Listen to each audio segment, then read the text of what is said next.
Welcome to Business Brains and the Bottom Line. My name is Paul Delegro, your host, and my guest today is Dana Owen. He wrote a book called Shotgun. I get it right here.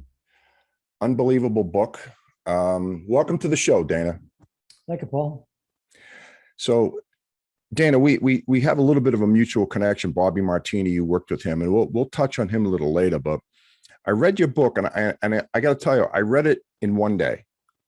And it was one of those type of books that I couldn't put down. So I'll kind of tee it up for you. Dying to hear your story, but I'll tee it up for the audience out there. You're an MDC cop in Massachusetts, and you were involved in a hijacked U.S. Postal Service tractor trailer back on June 16, 1975. Correct. So you're a cop. You're out there in the field, and hear word on your intercom system that there's a hijacked tractor trailer heading your way. Exactly. What happened next? To set the story up, it was my daughter's 4th birthday, June 16th, 1975.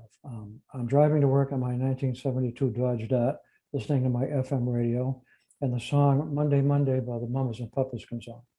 And there's a line in there, Monday, Monday, you can't trust that day. For some reason or other, it just struck me. And I went to work at 4 o'clock. My partner was Bob Power, big Irishman from Wilmington, Mass. And we thought it'd be a quiet night. It was. One of our first calls was swimmers at Dilboy Pool, which I'm sure you know. Yep, I do. We threw the kids out. And around 6:30, we decided to go to dinner at Bickford's Pancake House in Medford. After dinner, we came out. I was talking to Bob about my daughter's birthday party, how nice it was. And when we got into the car, we called back on the air. I was driving. Bob he did the siren, the lights, the radio, and so forth. We had a general broadcast that a tractor trailer truck was hijacked by 2 white males who were armed on the Congress Street on-ramp to the expressway, last seen heading towards Route 93. On a hunch, I shot up to 93 at Mystic Ave in Somerville and parked on the side of the road.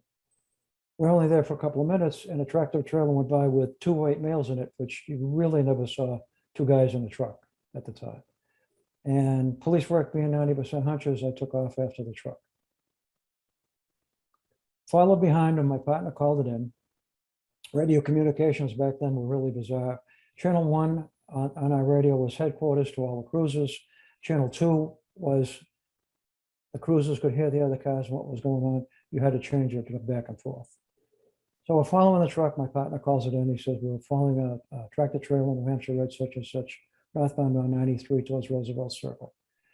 The dispatchers just said 10-4. So no one else knew what was going on. Matter of fact, looking back, the dispatchers pretty much ignored us. We got a bunch of 10-4s, and I said to my partner, look, I'm going to give them a drive-by, see if we got the right guys. So I drive by on the passenger side, and the passenger looked down at me, covered his face, and turned away. And bingo, we know exactly who we had. Right. So now, were you in a police car at that point, or an unmarked car at that point? In a marked green and white Ford station wagon. It was beat up. Most of our cars were beat up because they were in service 24 hours a day. And it just come out of the shop with a brand new 429 Interceptor and 4 police pursuit tires on it. And so they knew it was us. We had 2 blue lights on the roof. Back then they had 2 blue lights that swiveled, and they knew exactly who it was. So we fell back, and my partner got on the radio and told them, you in a tractor trailer, pull over to the right and stop. He tried that a couple of times. All of a sudden the tractor trailer accelerated, and diesel smoke was coming out of both smokestacks of the tractor. Right. So people ask me, how do you stop a tractor trailer with a cruiser? The answer is you don't. You stay with them. Unless it stops itself, you know. Exactly. Yeah. So they got going about 80, 85 miles an hour, which was a lot of speed for a tractor trailer. And you know 93. They're heading up 93, and they're in the left lane, and then they started to slow down. At this point in time, I was a very active cop. I've been on the job for 5 years. I was in a lot of high-speed chases, especially in the Somerville area with all the stolen cars. And I knew in a hijacking, there was always, or usually always, what they call a follow car. Right. A follow car is to pick up the bad guys after they get the truck stopped and they get whatever's in it, which in this truck was $100,000 cash payroll.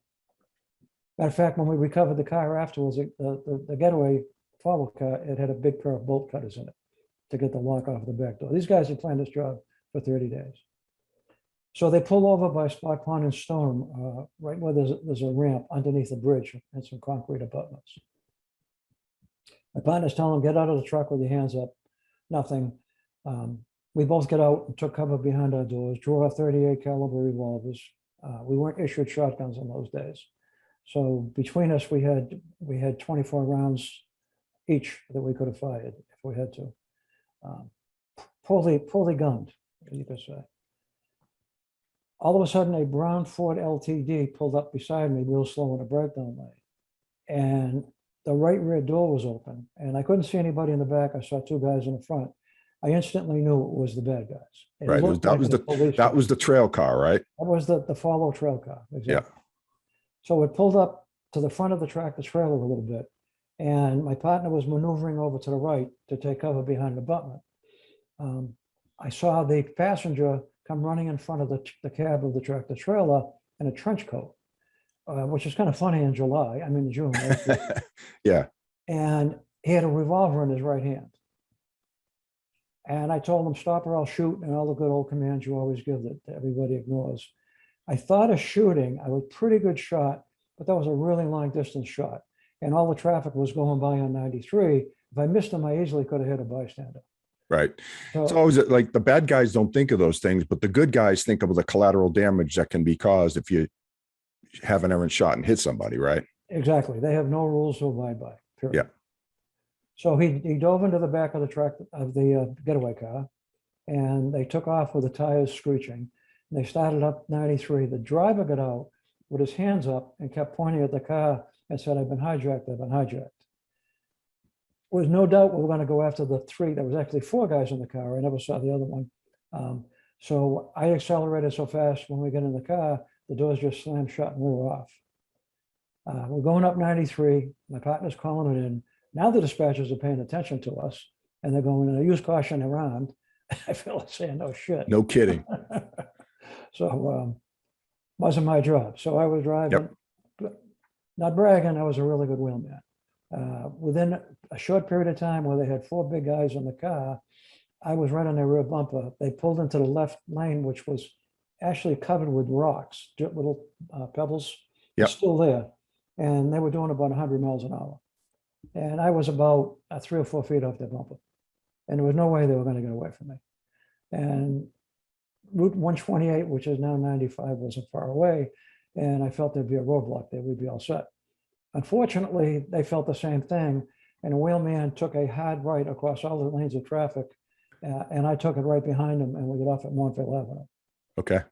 Now, usually when there's a bank robbery in Charlestown or a hijacking, they go north, they get off at that ramp or another ramp, they turn around and come back on 93. They went down the ramp, they blew the stop sign, they slid sideways, a big wide slide with 4 guys in it. I made a much tighter turn, got right on their ass. But they didn't get off. They started heading towards Montville Avenue. I told my partner, which was kind of against the rules a little bit, but I said, put a couple of rounds in a rear window. They're going to start shooting at us. I could see everybody moving around. Yeah. He leaned out to shoot, and a woman came through the stop sign. She actually blew the stop sign in a Ford station wagon. And if you remember back then how the kids used to ride in I used to call it the big back behind all the seats. No, exactly. And a little girl's got her hands up and looking out the window. And my partner said, all I saw was her face and the sights of my gun. And he had a daughter at home, and I had 2 daughters. And we didn't say anything to each other, but with no doubt we weren't going to shoot. There was no way we were going to endanger these bystanders. If you know the area, there's a Bickford's Pancake House on the left that's still there. And we headed up to the lights at Washington Street. There was a cruiser, a Woburn cruiser, with the blue lights on blocking the road and a cop outside.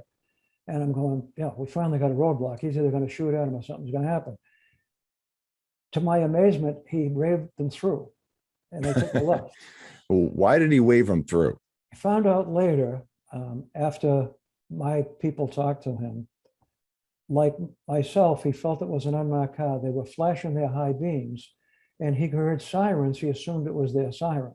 He assumed it was cops. He assumed it was the detectives. Right. We waved them through. They took a left and waved us through, and we took a left right behind them. I'm thinking, it's not my birthday, is it? Yeah. No. It's not Good God. So we hit a set of railroad tracks and hit it so hard that we flew into the air, and both our heads bashed into the ceiling of the cruiser, into the roof of the cruiser. As we went over there, it wasn't too many feet away, and gunfire, it was really almost dark now, started coming out of the right and left of the bad guy's car. And you kind of revert back to your training, and I know I counted 6 rounds from each side, a total of 12 rounds. It didn't take a brain surgeon to figure they're out of ammunition. They're shooting revolvers at us. It sounded like revolvers. We've been a cop for a while. You can tell usually the caliber of a gun by the sound of it, Right. the echo. So I said to my partner, I said, hang on, I'm going to ram him. And so he held on, and I got up behind him, and I was going to give him a push. As I went to hit him, the whole rear window of the car, the bad guy's car, shot out. It just exploded outward at us. Glass everywhere. It was obviously a shotgun. It was a big orange flame. There's no doubt in my mind what it was. They just blew the window out with a shotgun.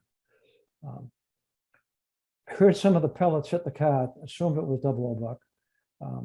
We kept going, shotgun fired again, and I started slowing down a little bit. And then a shotgun fired again, and I felt something hit the top of my head, right up here. And I found out later, after doing a lot of studying, to do something called denial in situations like that. And I said to my partner, crap, I've been hit by a rock. I really thought a rock got through, and then I realized I was shot. I put my hand on the top of my head and wiped I was bleeding like a stuffed pig, literally. So my partner says, you want to give it up? And I said, I'll censor this a little bit. I said, it's the last flipping thing I ever do. I'm going to catch these guys. Yeah. And that was a commitment. That wasn't just, and I was really pissed off. And we started chasing him. And my partner's calling in, when the shots first started, he's calling in, shots are being fired. And your headquarters, shots are now being fired in the pursuit. So we knew now they were paying attention to us. We're heading up towards Winchester Square. I figured, gotta have a roadblock someplace. Now, one of the problems with the radios back then, Paul, our headquarters would call on intercity to the other police departments. That's how they heard it. But there was a delay. They had to go on another microphone to call intercity.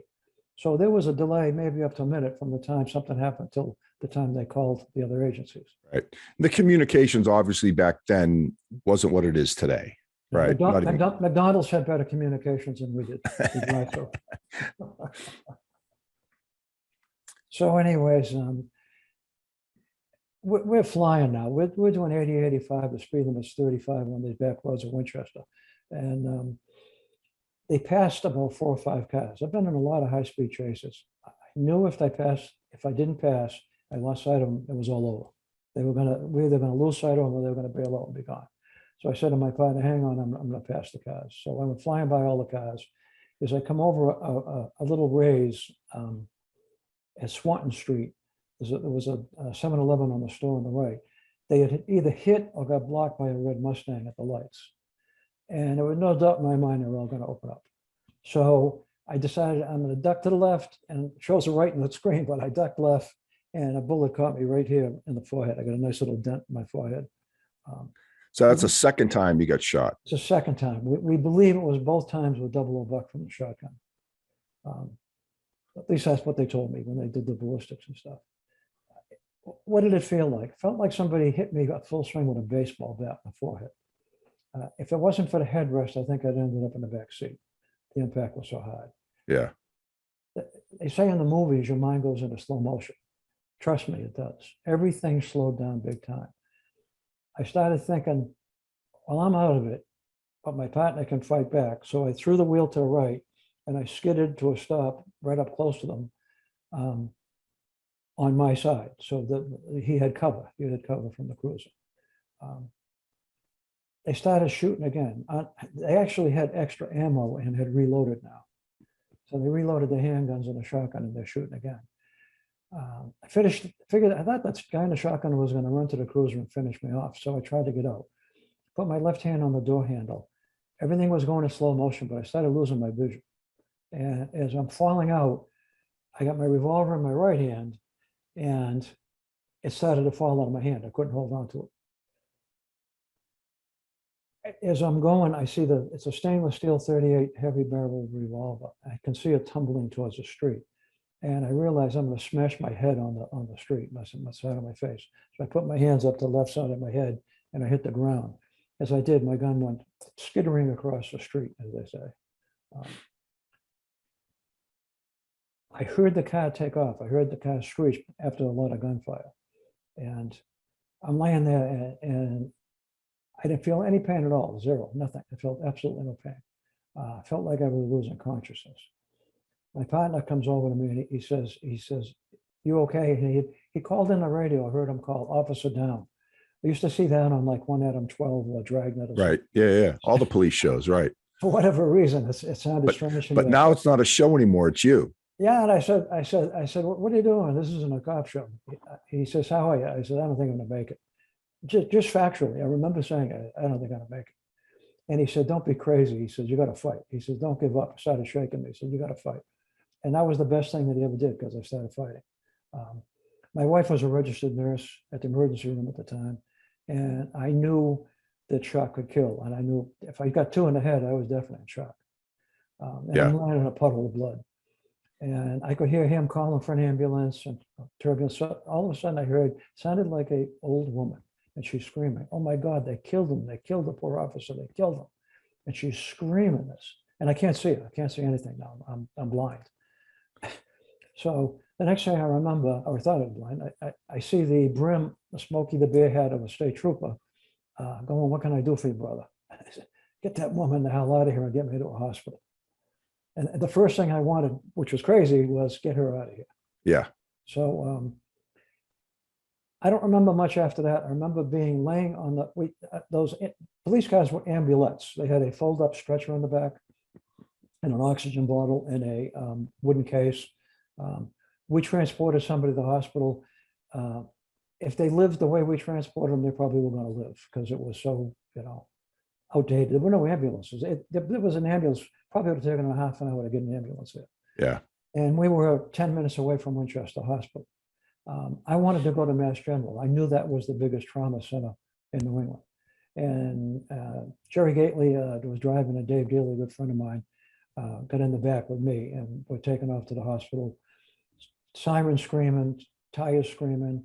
I remember the wooden box with the oxygen bottle banging around in the back of the cruiser as Jerry was going on 2 wheels. And they made a right decision to bring me there, because the doctors told me later I never would have made it to Mass General. It would have been about a 20-minute drive. Yeah. I told Dave, I said, "Keep me conscious. Don't let me pass out." And he's going, "You're fine." He says, "You're going to get in the water, and they're going to assign you to Forest Park or Ladder Pool or some easy." I'm thinking, last friggin' place I want to be assigned is Ladder Pool. Been there, done that. So Dave was really good. We got to the hospital. I remember being transferred onto a gurney outside of Winchester Hospital, which is only 5 or 10 minutes away. And I remember the doctors and nurses looking over me, and I didn't like the look on their face. They looked really concerned. And they wheeled me into the emergency room, and I was kind of in and out of consciousness.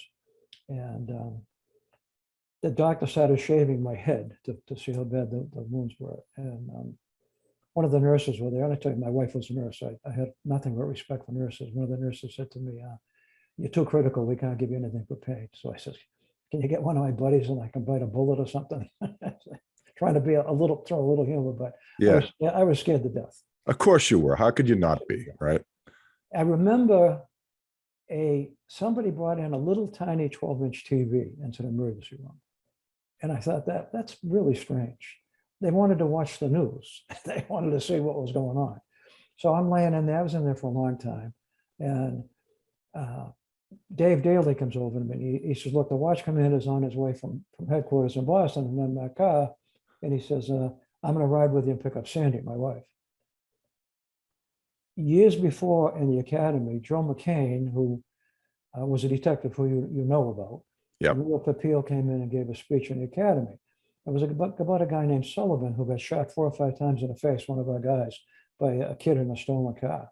Big, long story, but he lived. And I had the funniest feeling, which maybe everybody in our class did, but I went home and I saw my wife and I said, that was kind of a tough day. I said, talking about one of our guys got shot 5 times in the face. And I said, just want you to know, if anything like that ever happens to me, you'll always get if I'm alive, you'll always get a phone call first, always. Nobody's going to knock on the door unless I get killed. I'm going to be Right. alive. So they call your wife. I said What to do they Dave, say? What do they say? I said to Dave, call my wife. Don't tell her I got shot. Tell her I got in a cruiser accident. And you're on her way to pick her up. And I assumed he did. You read my wife's chapter in the book. I did. Dave called her up. My wife's a very intelligent lady. And he said, Dana's been involved in a cruiser accident. We're going to come and pick you up. He said, another one? Another stolen car chase? He said, well, I'm going to come with a watch commander and pick you up. Well, I want to talk to Dana. Well, he can't talk to you right now, which it finally hit my wife what was going on. She knew something was up. She knew something was up. So I'm laying there for a long time. I wanted to see the look on my wife's face, who's a nurse. I really believed that would tell me if I was going to make it or not. Right. And she came in a time later, the TV's still in there, and she had a great look on her eyes. And I just felt everything was going to be okay. And yeah, I did what she was calling shock talk. I couldn't shut up. I'm raving and ranting. The guys did a great job. Did they catch him? This and that. I don't remember what I just was blabbering, Sure. Yeah. So that's the story to that point. So you're in the hospital, you got 2 bullets in your head, and they don't, if I remember correctly from the book, they didn't really have anyone on staff at Winchester Hospital that could handle that. So they had to call someone in, correct? A different doctor. They had a really nice doctor, Dr. Kingsbury, who just retired. When I wrote the book, like Bobby Martini, I tried to contact everybody. I was going to use the name. Good guy and bad guy. I tried to contact everybody. And Dr. Kingsbury had retired. He was really good. He had a little meeting. He said, look, your husbands have been shot twice in the head.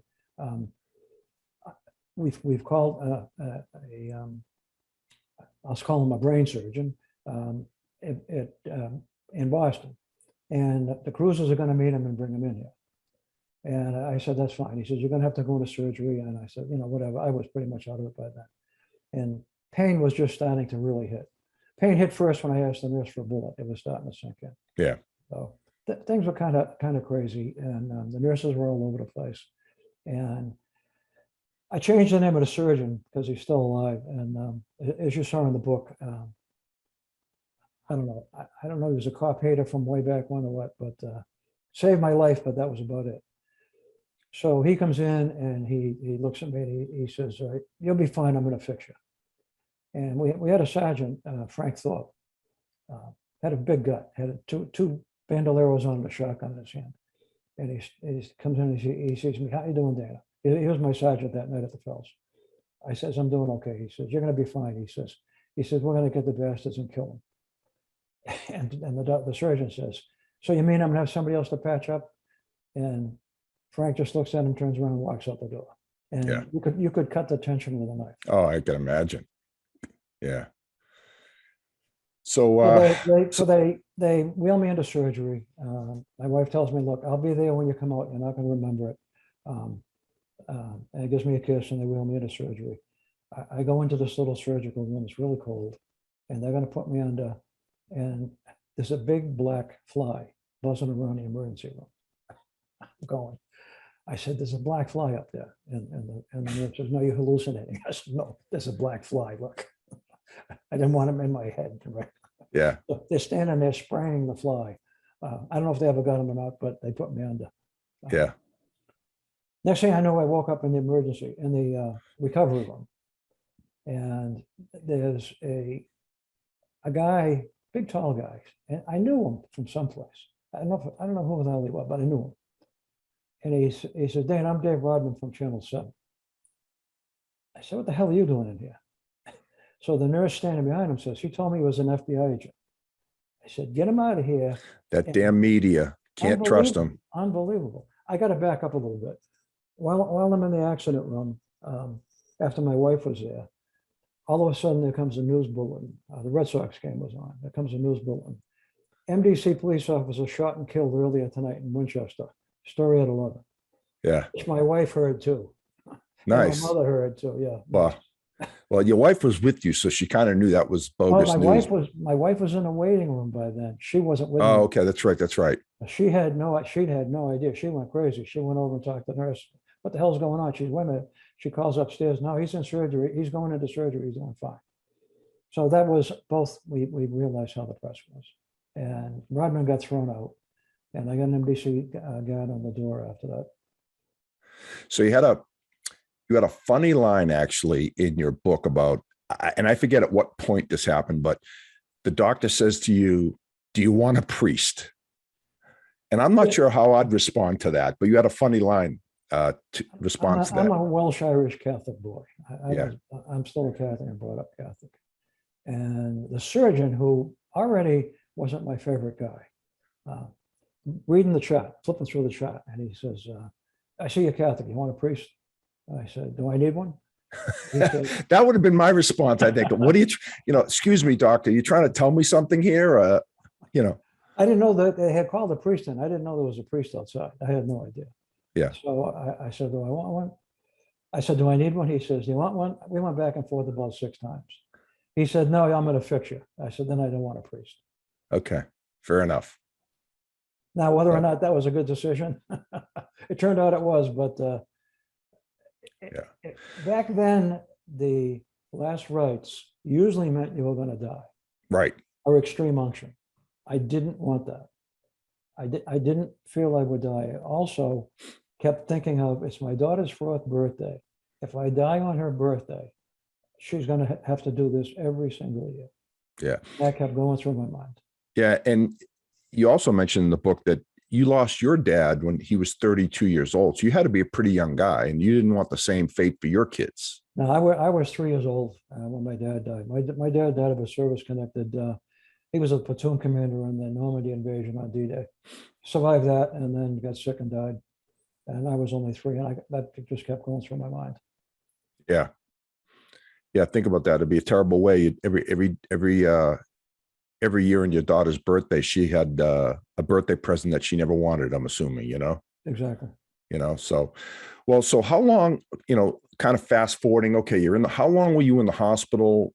What happened, when did they let you out? Because I mean, according to the book, it's like they pushed you out the door in no time. It was amazing. No, at my insistence and my wife's, they let me go early because they knew my wife was an ER nurse and a registered nurse. When you're in the hospital, first of all, I wanted to be in a room by myself. My wife wisely didn't allow that because all you do is get depressed.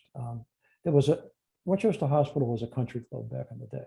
There was a dentist in there for prostate surgery. Right. And I remember him saying to me, he knew what happened and everything. He says, you only remember one thing. He says, you don't have your health, you got nothing. And he was absolutely right. So I was doing okay in there. Day two, they come in and the doctor says, you got glass in your eyes from the windshield. I got the glass out of your eyes. And I figured they're going to take me into surgery. He said, no, we can do it right here. And he put these drops in my eyes that you can't close your eyes. And he came at me with some kind of tool to scrape that. I'm going, this is friggin' torture. I can't even imagine. I get the heebie-jeebies when I think of something going into my eyes. Makes you sick to your stomach. Yeah, it really does. So then the nurse come in and says, you got to go in and urinate. I said, I don't think I can. She says, if you don't, we're going to put a catheter in you, which was incentive to go and pee. So I went into the room and she gave me the specimen jar or something to pee in if she wanted to see the urine. And when I started to go, it was just black, dried blood that was going in there. Oh, God. I almost passed out. So I said, I'm hemorrhaging. I hit the bell, I'm hemorrhaging. So they rushed me back into surgery and they did a bunch of tests. And when I fell out of the cruiser, I bruised my left kidney. My foot got caught under the brake pedal. Going back in retrospect, because I didn't know it at the time, And on the running board on the cruiser, I bruised my left kidney and I was hemorrhaging. So then I'm in the hospital. Surgeon would come in. You got to get up and walk. I want you up and walking. You're fine. I fixed you. I said, I'm having wicked headaches and I'm dizzy. Well, you shouldn't. You need to get up and walk. So I'd get up and walk down the hall. They had rails. I almost passed out about 3 times. The nurses would see me saying, what the hell are you doing out of bed? So surgeon told me to walk. Get back in bed. And the doctor came in and said, you don't have to get out of bed. I said, the surgeon told me. And he said, don't listen to him. I'm your doctor now. I'm going, this is not going really well. And then every night, if you've ever been in the hospital, and I think you have, you Yep. get what I call the screamers. You get somebody that's yelling, nurse, nurse, nurse, all night long. And I was getting no sleep. And I was really sick. And my wife finally convinced them to let me go home with her. So I was in about 2 weeks. And she took care of me at home. So you're alive, which is a good thing, and you're here to talk to us today. Yeah, you're here to talk to us today about it, which is great. So let's get back to the, you survived. You got a long road ahead of you to recover. We get that. But getting back to the robbery, the hijacking yourself, as in your investigation, you kind of figured out early on who the guys were, correct? The U.S. Postal Inspectors did. And we had 2 detectives working on the case from the MDC, who I didn't care for at the time, and later found out they had a used car let up on Winter Hills that was sanctioned by Harvey Winter. The postal inspectors were great. A gentleman named Bill O'Leary, who looked like a little Irish leprechaun, and Fred Ricker, who was a big, tall former Marine. They contacted me all the time. I heard nothing from my department. And they told me within days, snitchers said who it was. They'd mouthed off. They were hanging around the 10 Hills Cafe, and they had taken about 150 surveillance photos. And who are the guys? The suspects at the time were Jimmy Hackett, who coincidentally shot Bobby Martini's father when he did that podcast. Same guy. Yeah. Well, I was going to get to that a little later, but yeah, we'll touch on that. Yeah. Richard Murnane, who was the wheelman. The wheel guy, right. He had been a taxi driver for the Green Taxi Company in Somerville.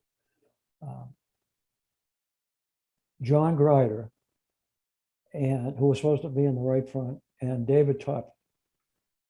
And I still have the pictures of Toppy and Hackett hanging around on the front of the 10 Hills Cafe. They finally picked up the surveillance a couple of days later. Feds were in a van, and there's a picture of Hackett giving him the finger, but we use that at trial, so I don't have that picture. But so they caught him. They had done 4 bank robberies before this. It was leaning towards the Winter Hill gang, but there was a problem with that. The Winter Hill gang didn't do jobs in Somerville, and 2 of these were the Century Bank, which was right next door to the 10 Hills Cafe. So during the investigation, myself and the feds nicknamed them the 10 Hills gang, which stuck. And there was an inside man. I mean, this gets so convoluted. Yeah, no, I know. There's a lot of names in this book. There was a co-conspirator who supplied the guns, the stolen car, and the disguises. These guys had on fake mustaches, glasses, baseball caps, stocking masks, you name it, they had it, the trench coat. And there was a kid that supplied the stolen cars who lived on Sydney Street. I had actually arrested the same kid about 2 months before in a stolen Ford that was a twin to the one they used that night. Right. I mean, it just was unbelievable. So I really wasn't involved in the investigation. At the beginning. At the beginning. Right. Finally got a phone call from Detective Sergeant Tom White, who has passed away. I really liked him. He said, we're going to show you a photo spread. He says, you have to come in and look at it. I says, absolutely. I said, what time, Sarge? He said, 10 tomorrow morning. So I went in there. The old Colony Division in South Boston, right on the bay. So they showed me a photo spread of 10 guys. I got when he did this and covered his face, I got a split-second look at him. And I really didn't know what was in my mind. And they told me that nobody else could identify him. So it was extremely important that I did. It was also extremely important which I knew not to point out the wrong guy Right. when you go to trial, because they're going to use that. Because this is all, they're going to document this. So I went in there hoping they'd have 9 guys that all were 5 feet tall, and the guy really looked like this guy, but it didn't work that way. So they did quite a good photo spread. They had 10 pictures, and these guys, a lot of them looked alike. I sat there for a long time, and Tommy White said to me, he says, you think you know who it was? I said, yeah, it's down to these 2 guys. I picked out 2 pictures. He said, you sure? I said, yeah. He said, are you sure which one it is? I said, he said, you need a couple minutes, take it. He said, you got to be truthful. He says, you either know or you don't know.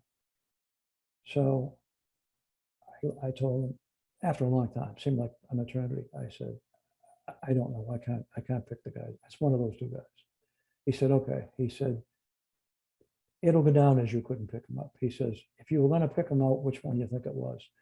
And I pointed to one guy, and he says, no, it was the other guy, which was Jimmy Hackett. So it's a damn good thing I didn't try to pick Right. him It's a good thing you didn't. Yeah. Yeah. You want to really bad, but Yeah. it squeezes on. So you kind of knew early on who the guys were, and part of your thing was, kind of the subtitle of your book is,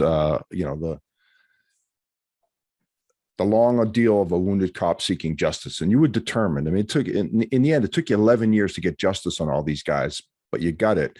But I mean, you had to be determined that one way or another, you're going to get these guys. Yeah, They were going to pay. I was. I thought back to when I was a kid watching Cowboys and Indians, and the good guys in the white hats were supposed to win, and we didn't. Right. And it bothered me. And I was really sick for a long time. I went back to work way too soon, which my first night we can talk about. And I might have become obsessed with getting. I mean, it became, I'm going to do this. If it's the last flip I'm going to ever do, I'm going to catch these guys. Yeah.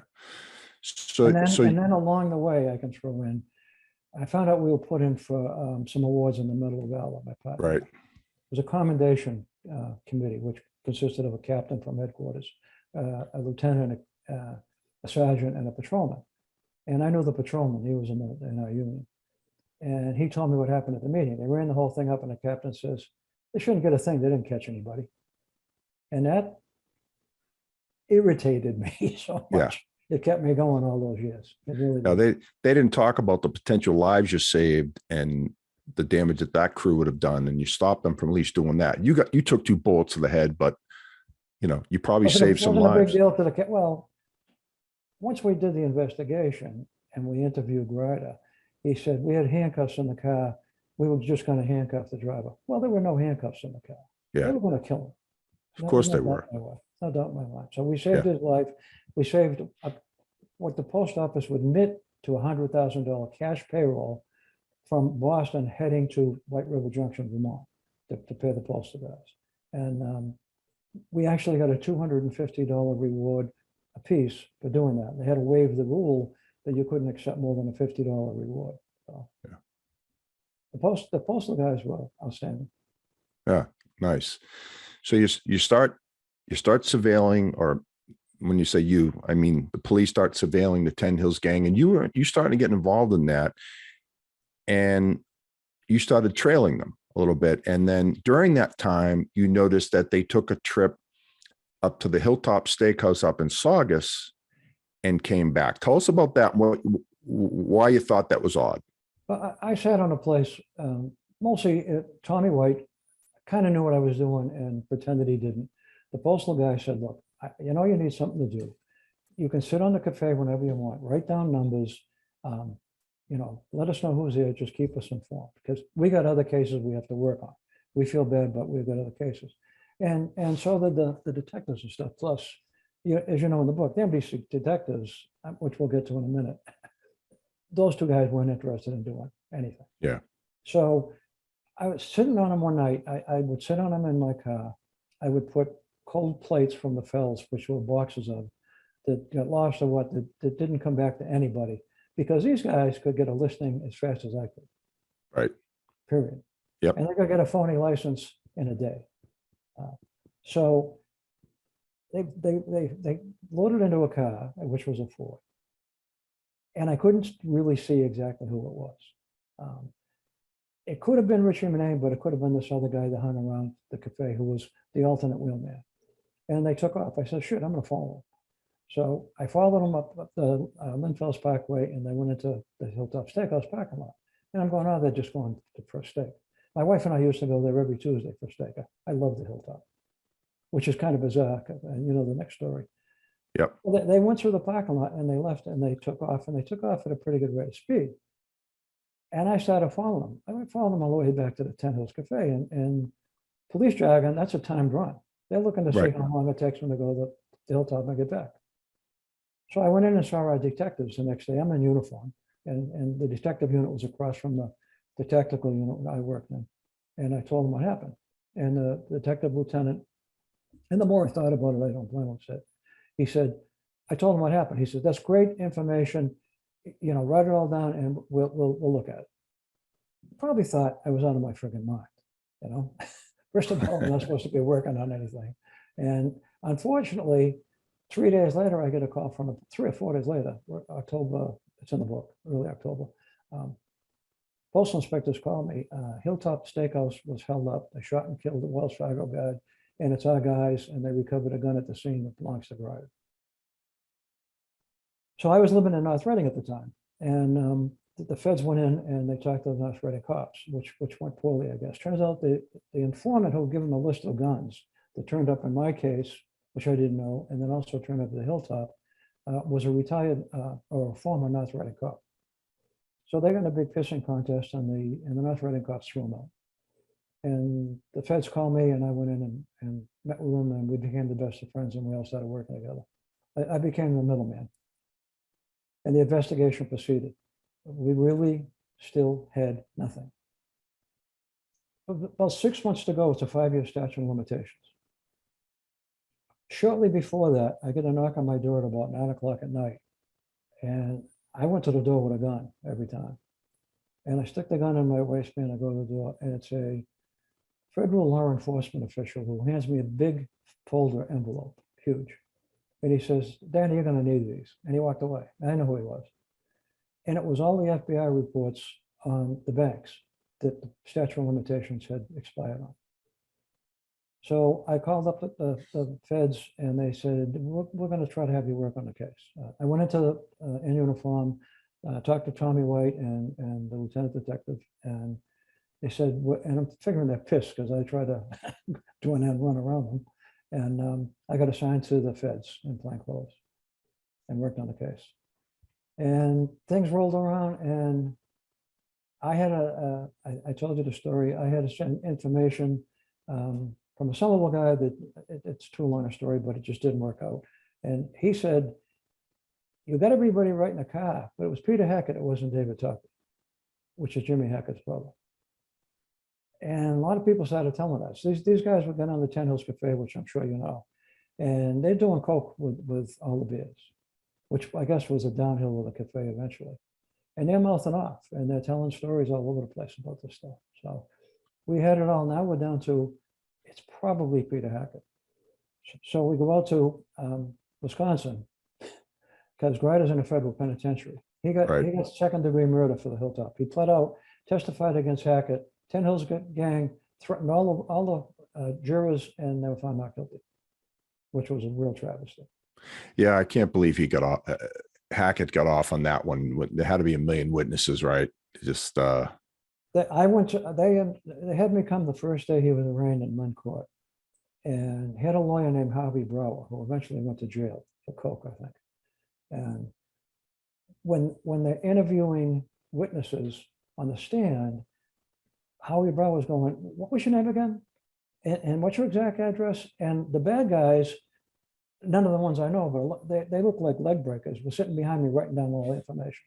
Actually, they went to somebody's house when I did a talk on my book a few years ago, and this guy's wife happened to be on the jury, and he said, these guys were so bad they came to a house, so we had to move.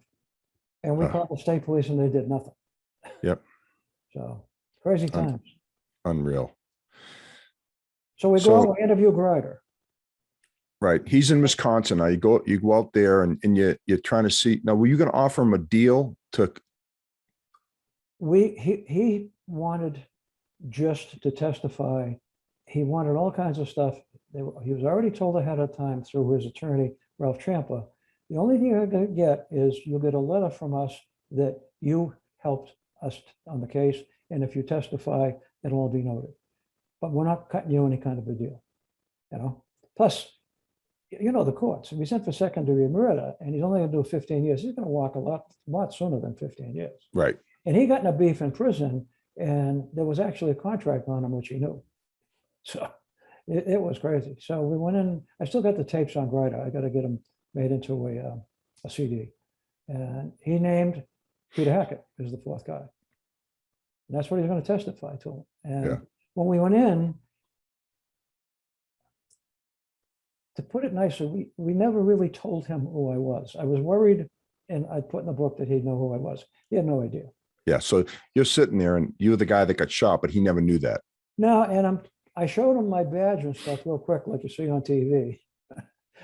I flashed it and sat down. And I'm dressed not like I usually dress. I'm dressed more like a postal inspector in a nice suit.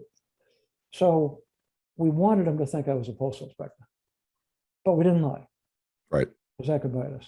And he did. Matter of fact, at the end of the interview, after the tape ran out, he said to O'Leary, who Bill just passed away a few years ago.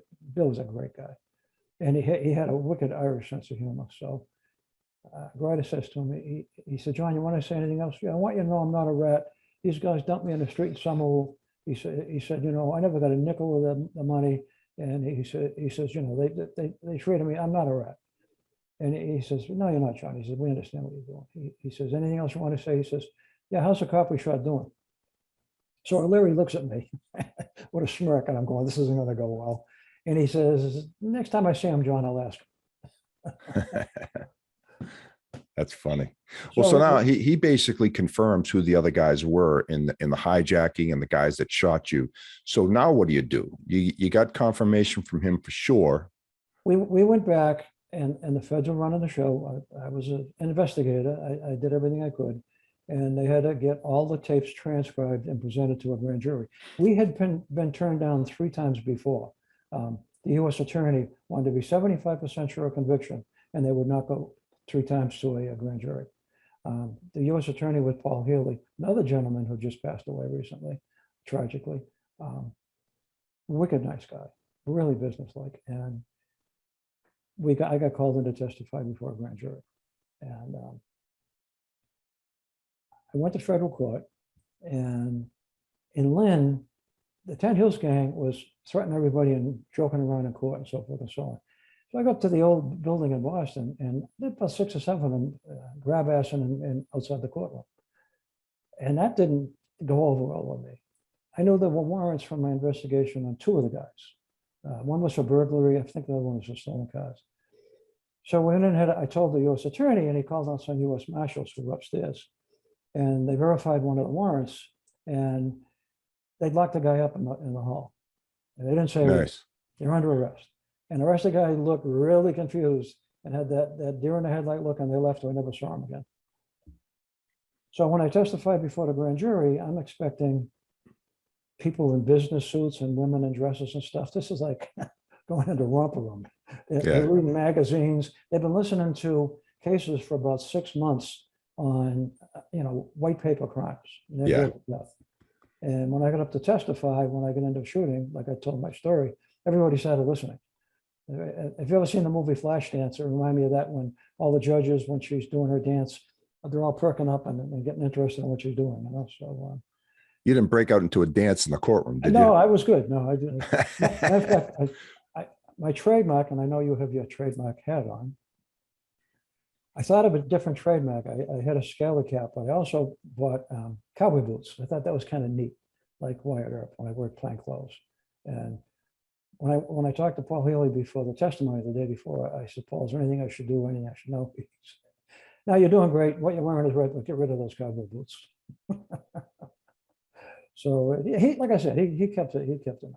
Yeah. So we testified. We went down. We had some iced tea and some meals a little while later, and we gave up. We went back to the post office and we got a call hours later and we got the word that they returned a true bill, which means they were indicted, which means the statute of limitation had stopped 7 days before the 5-year statute was going to run. Wow. And we could go to trial. So the indictments are issued. Now you got to find these guys, right? Exactly. Now the next thing is trying to find them. Okay. And we had a gut feeling the secret indictments, the Ten Hills gang and the Winter Hill gang really knew what was going on. And Hackett disappeared, Renee disappeared, Peter Hackett disappeared. So we had warrants for Joe Capone and his uncle, Joseph Bimba, who was an old timer who lived up in Medford and was the inside man. He marked the truck that they were going to Yeah. steal. So Bimber was the inside guy at the South Boston Annex that gave them kind of inside information. And Capone was the guy that supplied the guns and all the details of the mail truck. Is that correct? They rented the guns, the disguises, and the stolen car from him. Okay. And they had for all the bank jobs.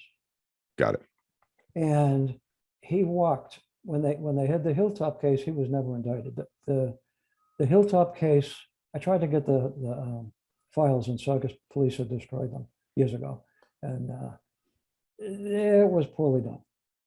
It was poorly done, and there was a state police investigator who ended up marrying one of the nurse witnesses to the case who was involved with these guys.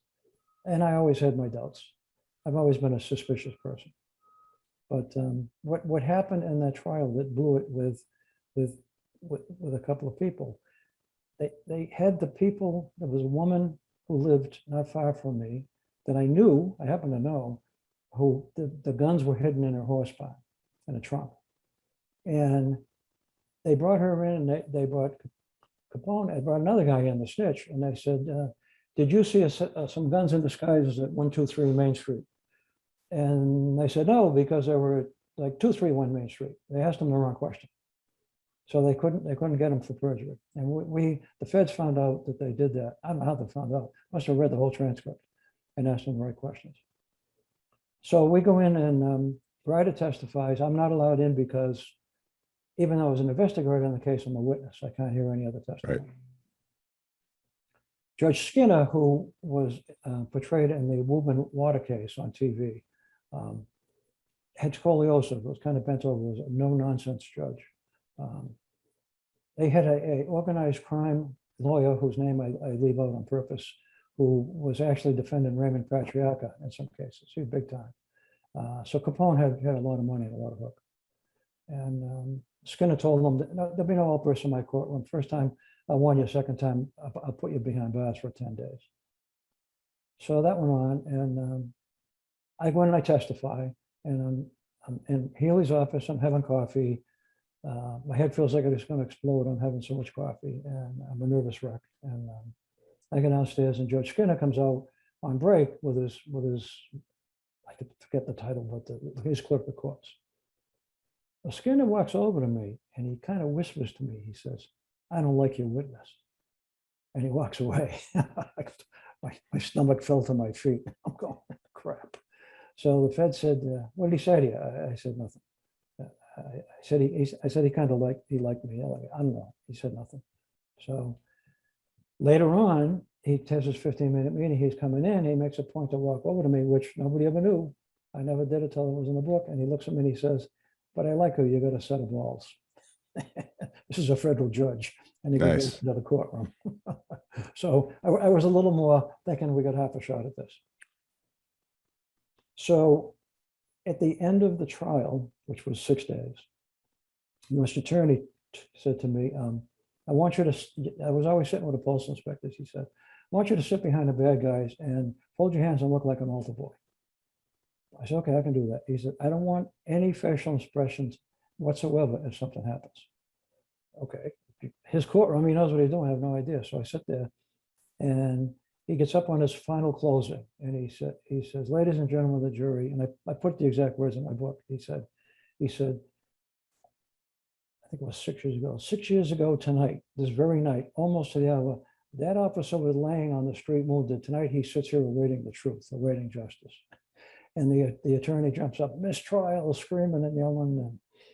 They take the jury out, and there's a big press conference, bench conference, and Skinner says to him, "No, I'm going to allow that." He says, "I'm going to redirect the jury afterwards." He says, "You know, you're pretty cute yourself." He says, "But we're going to let that one go." And that one went all the way, which you know, to a appeal in the federal district court. And Justice Breyer upheld that appeal, correct? Yes, who's now a justice of the Supreme Court. That's right. Get a lot of famous people connected to this story. Yep. Including the Pope. That's right. We may have time for that one a little later, but sure. Yeah. So those are closing arguments. Capone and Bimber get convicted, correct? Well, what happened was they dismiss the jury and they go in to deliberate. And we go to a local gin mill not too far, where all the politicians and all the cops and prosecutors went out. And nobody had any alcohol in case the jury come back. So we're in there for hours and nobody's saying anything. Ricker says something about next year on the Red Sox, they just lost before they won any pennants. And we really weren't saying much. And Healy, every 5 minutes would go over, call his office. There were no cell phones then. He'd call his office and come back and say, "No, nothing yet. I think they're going to send him home for the night." And waiter comes over and says, "Mr. Healy, there's a call for you." And Paul comes over, he says, "Come on, they just come back with a jury." He said, "Don't get your hopes up. They come back way too early." So the short walk to the courtroom felt like it took forever. Oh, I can imagine. We hit the men's room and we went up to upstairs. And Capone's in there, got a big gold necklace on. His family's been with him the whole time. Got to say that the wife and the rest of the family were there the whole time. And Richie Manane to me was shattered. Richie, the word was that he was a heavy alcoholic, and he had disappeared on one day for about 5 hours, and we thought he was gone, come back. And Richie sits there, and he's pretty shattered. So the jury comes in. I never testified before a 12-man jury before. I'd only done 6 in Superior Court on the driving under. And as the jury's walking up, I'm watching them, and nobody looks at us. And nobody looks at the defendants. They just look straight ahead. And Rick is behind me, and he shakes me on the shoulder, and he says, "We got him." And I'm going, okay. So they pass the paper back and forth. Have you reached a verdict? Yes, Your Honor. And the verdict to the clerk, and so forth. And Skinner starts reading. And the first thing out of his mouth was guilty. And Fred is shaking me from behind. And they were indicted on a ton of counts. Right. They read guilty on everything on Renee. Including possession of a sawed-off shotgun, which I found interesting because my name was the wheelman, although the gun was in the car. They found they found Capone not guilty of possession of a sawed-off shotgun. He's the guy that supplied the sawed-off shotgun. Bimber's the guy that sawed it off. Yeah. I'm going, this doesn't make sense. Then I found out later from Healy, they did that because they knew there was an additional 15 years tacked onto the mandatory 10, and they didn't want him to go to prison that long. So they kind of felt like 10 years was a good sentence for him. Yeah, they figured 10 years was good for him. His family's in there. He's a family guy. The other guy is a drunk. He's going away for 25 years. It's amazing what jurors can do and what they think. Yeah, it is amazing. So then Peter Hackett gets shot in the ass in a botched hit. He either would try to whack a guy in Florida or the guy tried to whack him. Peter had a sawed-off 10-gauge, 410 shotgun, shot the guy in the stomach. The guy pulled out a 45, and as Hackett was walking away, shot him 2 or 3 times in the ass and took out most of his internal organs. So we got Peter in like a year or so later. And now this is dragged on. This case is dragged on now. This is now 7 or 8 years since I got shot. So I testify at the first trial. Honestly, Paul, I don't remember it like I remember the first trial. I don't know why. So I testify, and they go out, and we get the word, it's a hung jury, 11-1 for conviction. So the feds can go in and talk to the jurors after they come back with a verdict, which was no verdict. There was going to be another trial, hung jury. And they talked to this one guy, and they said, "We understand you with a no vote." He said, "What's going on?" He says, "I'm from Somerville, and I don't want to talk about it." There you go. That's your answer right there. So I said to Healy, I said, Paul, and we were good friends. I said, Paul, did they have enough hook to get a summable guy on the jury? He said, absolutely. So that was that. So then there was another trial, like a year later, that I wasn't at. They didn't have me come in. Now they spend a lot of money on these trials by now. So somebody's going to be looking at the dollar sign. And they read my testimony, and it's just not the same. And they put in and backtracking. Grider and David Toppy were, quote, the best of friends. And Grider had called him when they brought him up here from prison a couple times, and the Fed said everything taped and told him he was going to testify and so forth, and didn't say he was going to name him. A few weeks before the trial, Toppy blew his brains out with a Derringer in front of his girlfriend's house, in front of his girlfriend. From all I can gather, and I've actually talked to somebody in his family, he was coked out of his mind. He was going to show, he was just showing off to the girlfriend, you know, because she wouldn't take him back. He didn't mean to pull the trigger. He had big fat hands.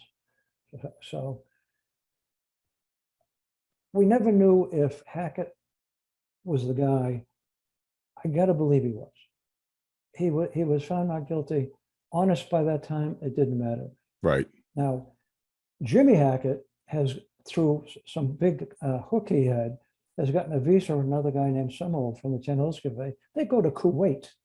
Yeah, I couldn't believe that. What's a guy from the 10 Hills of Somerville doing in Kuwait, by the way? I mean, the story goes, and the street stories are pretty good. He met a Kuwaiti who was a jewelry thief, and they decided they were going to go to Kuwait and pull off a big jewelry heist.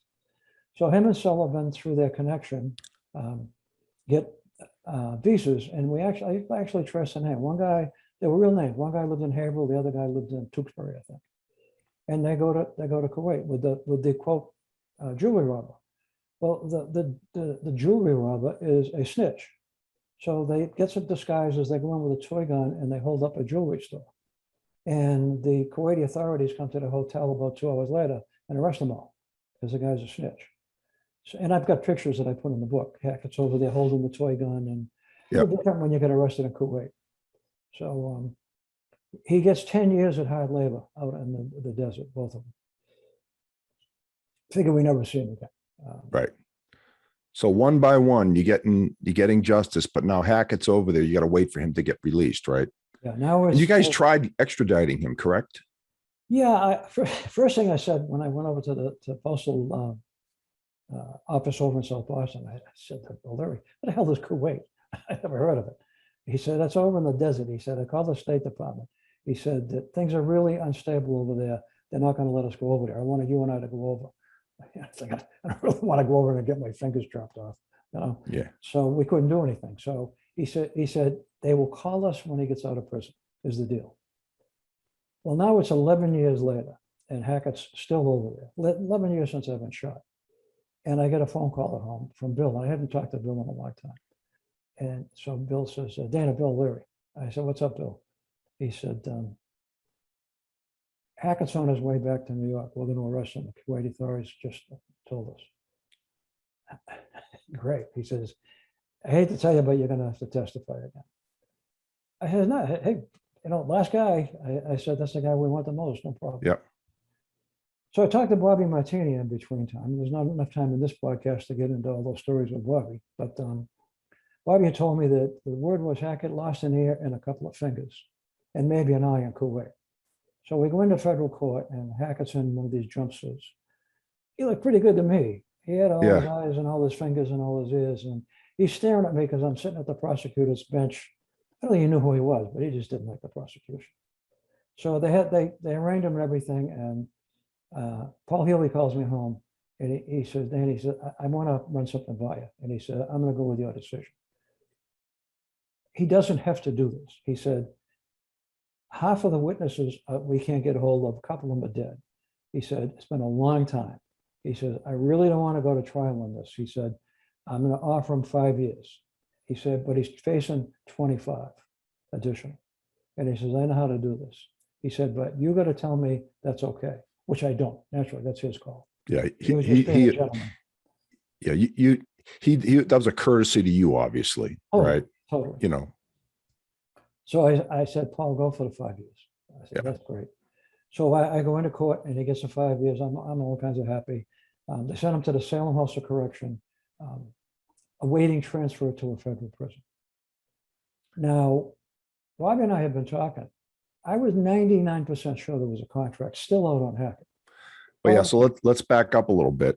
So Hackett's the guy who shot you is the same guy who shot Bobby Martini's father, Correct. who was a member of the Winter Hill gang. So when that happened, there was supposedly a contract put out on Hackett's life kind of during the investigation. Kind of, am I right on that? Yeah, we knew Hackett that Bobby Martini's father got shot. When the feds talked to him, he said, "I got shot by a black guy that was jogging by." Well, sorry, Bobby's father weighed about 3 something.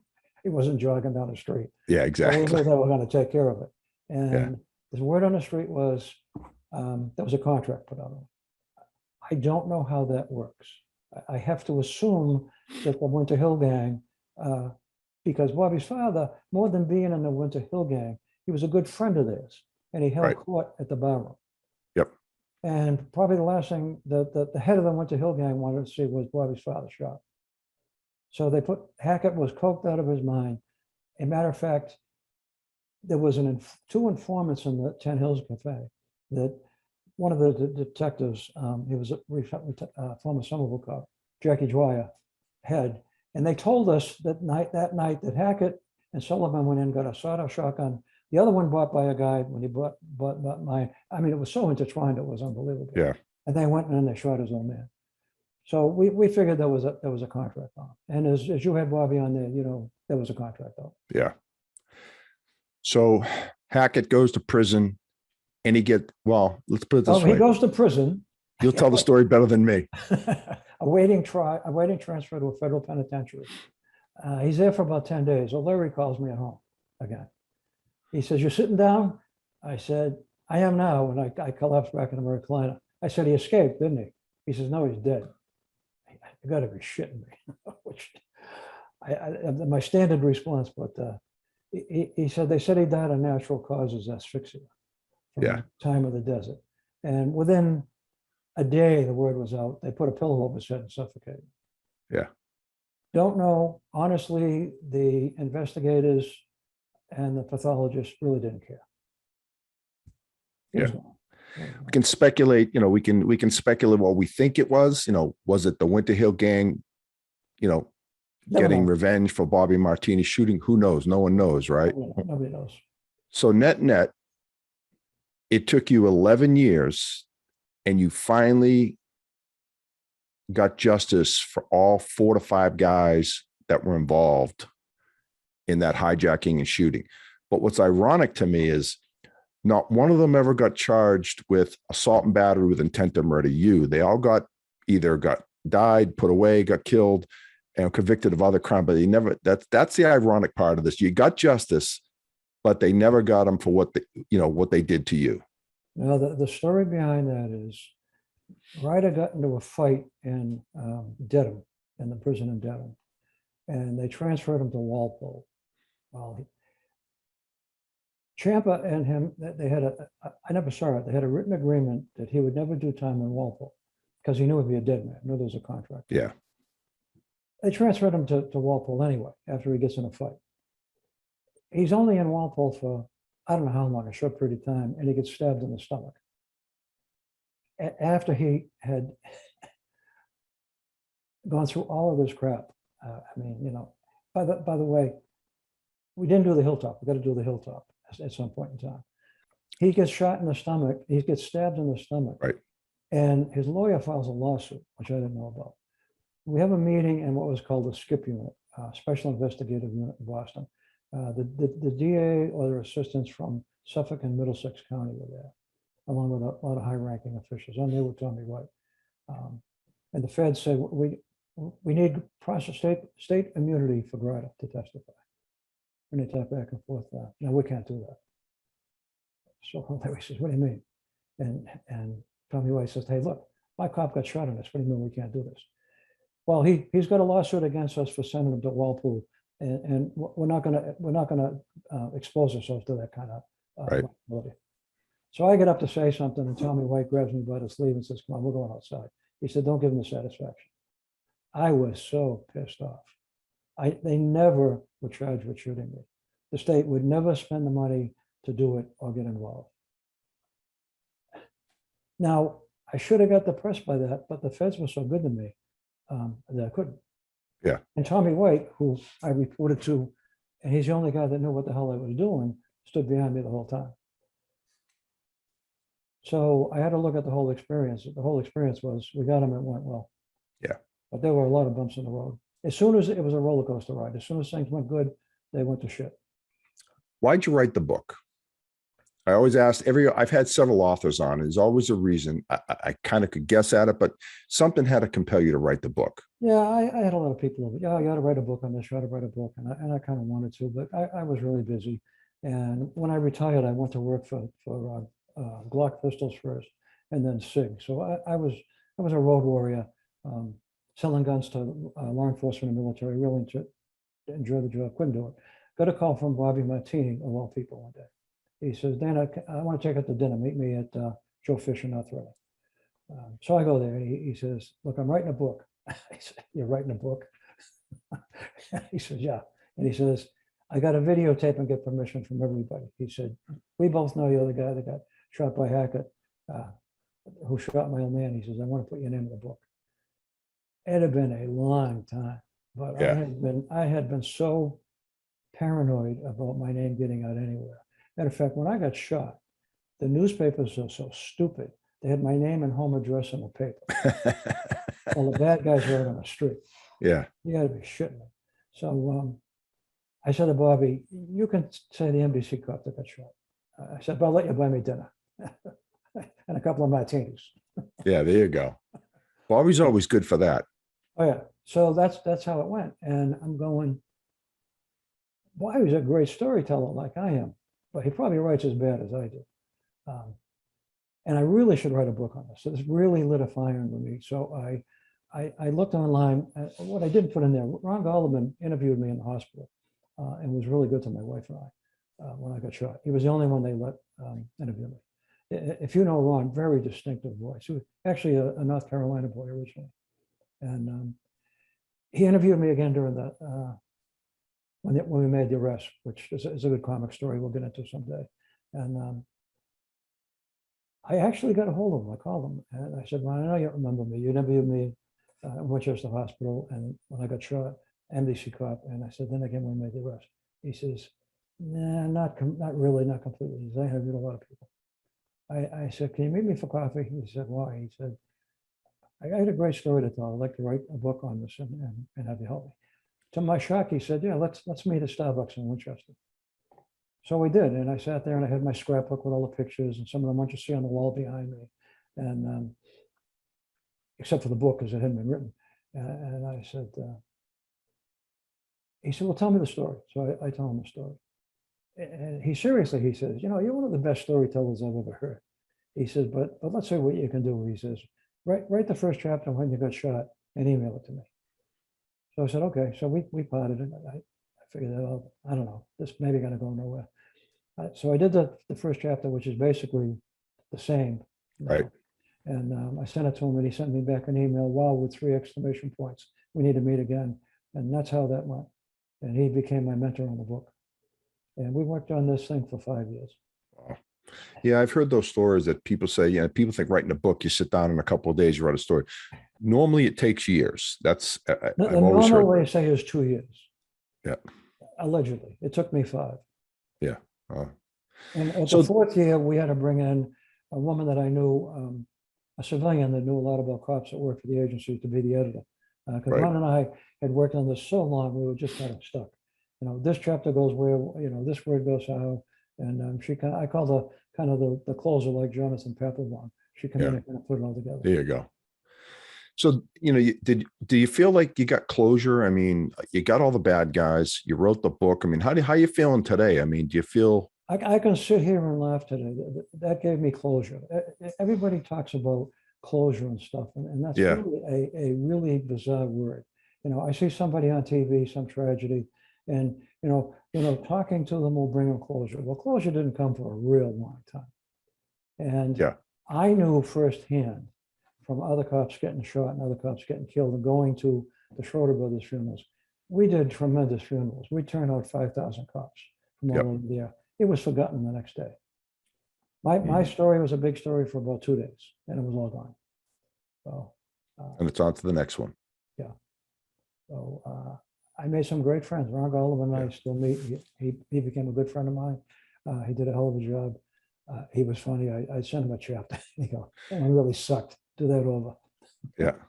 So you have another story in the book about Hackett, you know, the 10 Hills gang and the Winter Hill gang and the relationship those two guys had together. So you wanted to find out for sure what the relationship was between Hackett and the Winter Hill gang. Also, how it would see you actually called a meeting. Bobby Martini brokered it with you, Ron Golub, Howie Winter, who's a former leader of the Winter Hill gang, and yourself. And tell us about that one. That was a very interesting story. Yeah, Ron Golub, he said, Dana, before we go to print, he said, is there anything you're unsure of? He said, you know, you're hanging your rear end out there, you're naming names. He said, stick to the facts. Is there anything you have a doubt on? I said, I never could prove whether or not they were the 10 Hills gang. The 10 Hills gang were Winter Hill or not. I still have my doubts. I don't know. I said, they at least had to be paying tribute to Howie after the jobs that they did. Right. You know, they hit 4 banks. And then they did the Hilltop after me, which we'll talk about sometime. But so I said to Ron, I said, he said, well, set up a meeting with Howie Winter. Yeah, how the hell do I do that? How do I get a hold of the retired head of the Winter Hill guy? And I reached out to one guy, and that fell through, who was kind of related to Howie. And I talked to Bobby Martini. And we used to go to the Dunkin' Donuts on North Reading on Route 28. And we talk about hits and so forth and so on. So much and so loud because we're both deaf that the owner finally came in to me someday and said, you guys go outside and do this, you're killing my business. You know, Bobby's getting wound up, I'm getting wound up. And he's loud too. Yeah. I wear hearing aids now, but I didn't need to with Bobby. Yeah, exactly. So Bobby, it took a very long time to set it up. I want to say a year, I don't remember exactly. And Bobby called me up, he says, Howie will meet with you. And I said, where? And he said, how about Ken's on Route 9 out near the State Police Barracks? And I had been to Ken's a few times because I worked right down the street at the State Police Complex when I was young. The stakes kind of went downhill. How about the Bertucci's? And let me run it by him. So he called me back. He says, yeah, Bertucci's will go. What time? We set it up. I call Golub, I go meet Golub at WHDH because I could find the place. And we drive over there. So on the way, he's telling me everything. And Bobby filled me in. He said, I said, what's off limits? He said, you can ask him any questions except about murder. Obviously, because the statute of limitations on murder doesn't stop. So I'm nervous. And Ron and I go up there. We park at the State Police Barracks. You just got to get on the road a little bit to go to Bertucci's. And Ron said, we should get there about 15 minutes early. I said, no, I agree. So we get there about 15 minutes early, and there's a car parked in front of us, and there's some Marine Corps hats and other baseball caps in the back seat.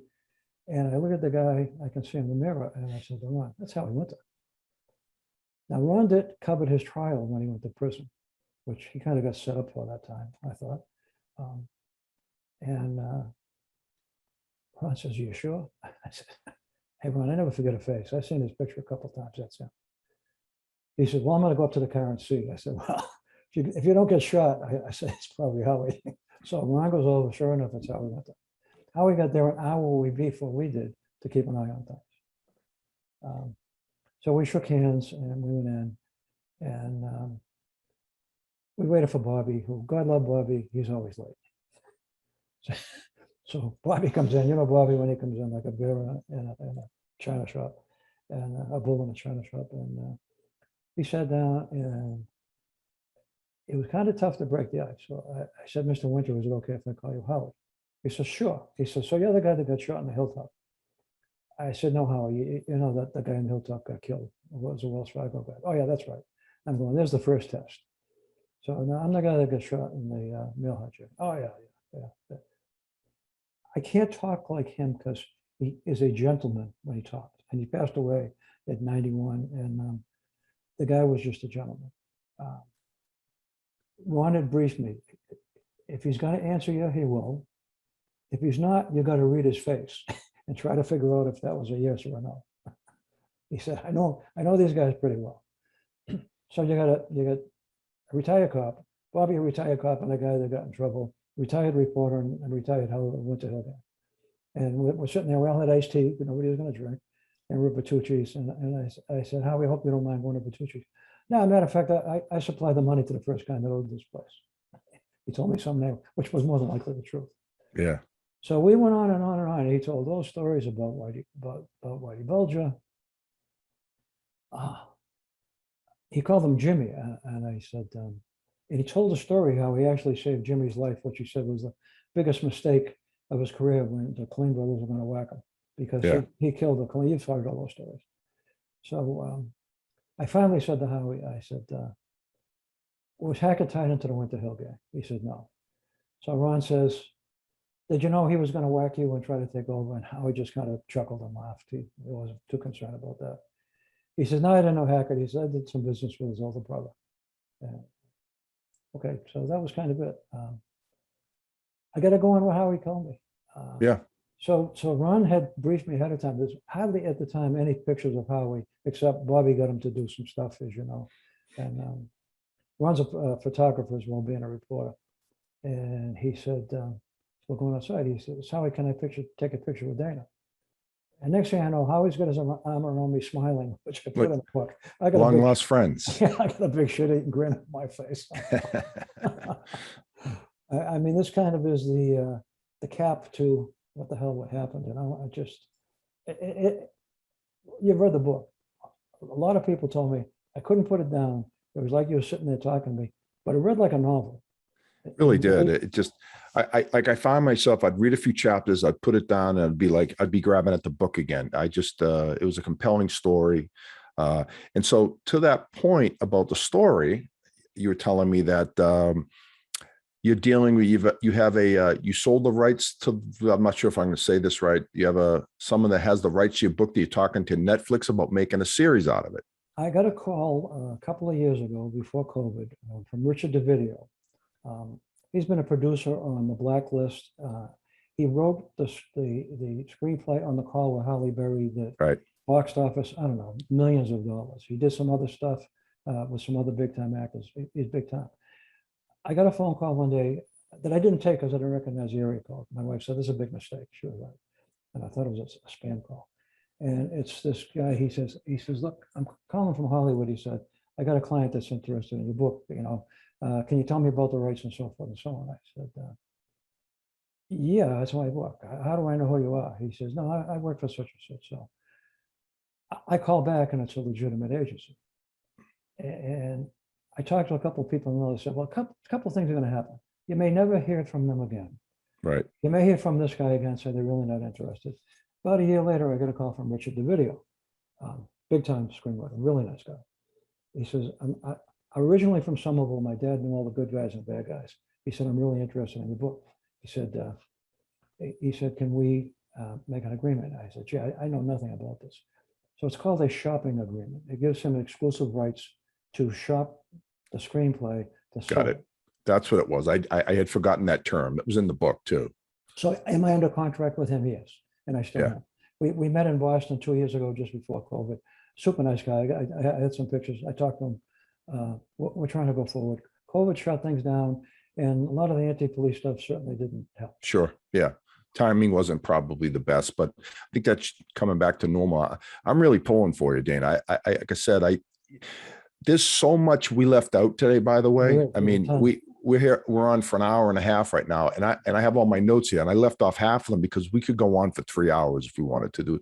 There's so many intricacies of this story. That's what was so compelling of it. And I was so impressed with your level of detail too, with names and times and dates. And it was a great story.